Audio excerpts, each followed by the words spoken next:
નજર કરીએ તો જૂનાગઢમાં પકડાઈ ગેરકાયદે ધમધમતી પથ્થરની ખાણ, ત્યારે માંગરોળની આસપાસના વિસ્તારોમાં મોટા પાયે ખનીજની ચોરી થતી હોવાનું સામે આવ્યું છે.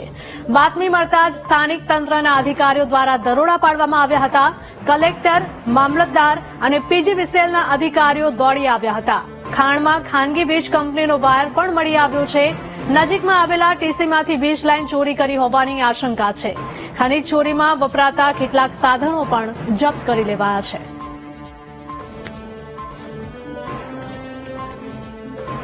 સંવાદદાતા વિપિન જોડાયા છે. વિપિન, જૂનાગઢમાં ગેરકાયદે ધમધમતી પથ્થરની ખાણ ઝડપાઈ છે, ગેરકાયદે વીજ કનેક્શન પણ ઝડપાયું છે. જે ચોક્કસથી હિરલ વાત કરી હતો, જે માંગરોળ તાલુકો છે, તે માંગરોળ તાલુકાના ગામની અંદર અનેક જગ્યાએ આવી ગેરકાયદેસર ખીણો ચાલી રહી છે. ત્યારે ગઈકાલે જે પીજીવીસીએલના ગેરકાયદેસર ટીસીમાંથી પાવર લઈ અને ચાલતી ખાણ મામલતદાર અને પીજીવીસીએલના અધિકારીઓ પકડી પાડી છે. બીજી વાત કરીએ તો આ જે ખાણો છે જે ચાલી રહી છે, તે ખાણો જે રાજકીય મોટા આટાઓ છે તેની નિગરાનીમાં આ ખાણો ચાલી રહી છે. અને ક્યાંક ને ક્યાંક વાત કરીએ તો હાલ કલેક્ટર દ્વારા જો યોગ્ય ચેકિંગ ને યોગ્ય તપાસ કરવામાં આવે તો મોટું કૌભાંડ પણ ખુલી શકે છે. જી બિલકુલ, માહિતી